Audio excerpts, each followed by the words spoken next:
You are not suffering because of what happened. You are suffering because of what you keep remembering. The event is gone. The scene has dissolved. The people have moved on. And yet, you return to it. You replay it. You feel it again. You speak of it as though it still lives.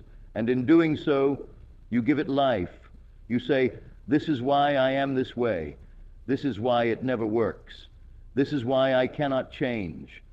But I tell you now, the past has no existence outside your present imagination.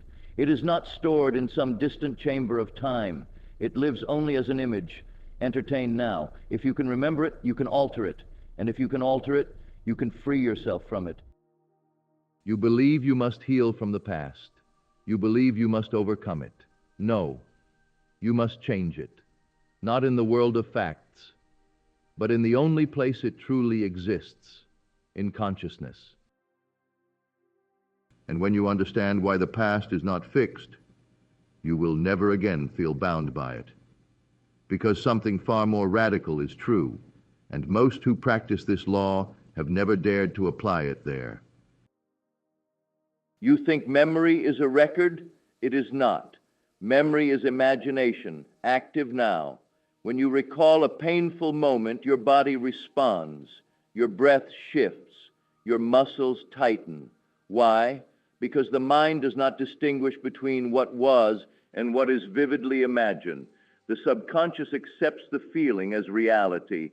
So when you say, I was rejected, I failed, I was betrayed, you are not describing something old. You are affirming something now. And what you affirm as real in consciousness continues. You are not failing to manifest. You are faithfully assuming the wrong story. Faith works in both directions. If you dwell in disappointment, you are assuming disappointment as natural. If you relive injustice, you are assuming injustice as your portion. Do not condemn yourself. You were simply unaware that memory is creative. But when you truly see that the past is not a chain, only a present assumption, you begin to realize something unsettling. If you can sustain the old story, you can sustain a new one.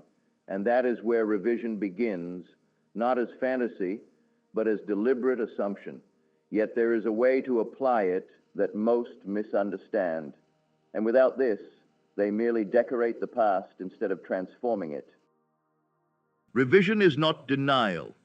It is not forcing yourself to say something pleasant about something painful. It is replacing the inner experience. You do not stand outside the memory and comment on it. You enter it. You relive it as you wished it had been. If you were criticized, you hear praise. If you were dismissed, you feel chosen.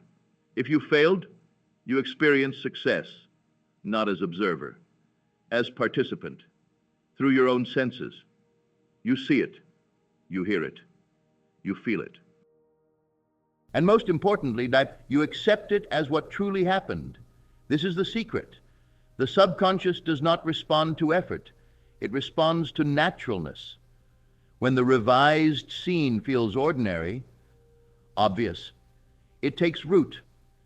You are not changing history in the world of appearances. You are changing the cause within yourself. And when the cause changes, the effects must reorganize. You have tried to change behavior.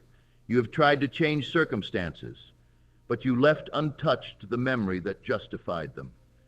Change the memory, and the identity shifts.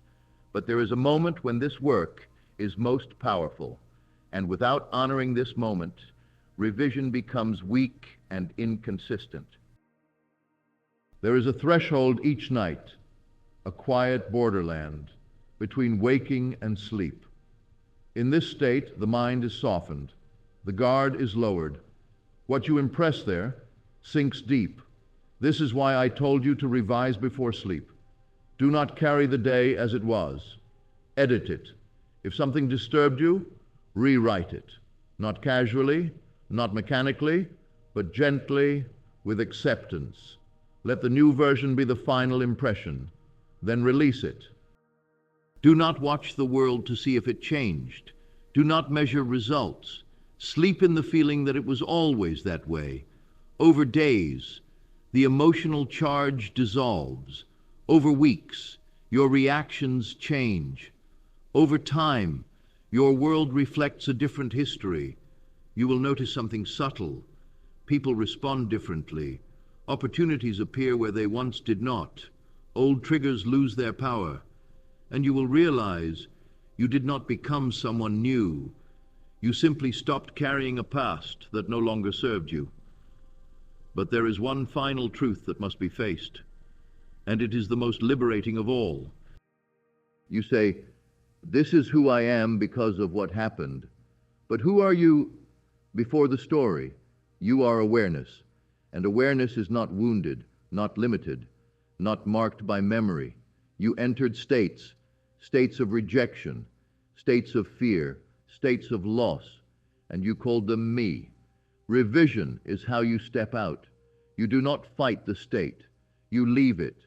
You assume a new past. You assume a new identity. You assume it so quietly, so naturally, that you no longer feel the need to defend your former wounds.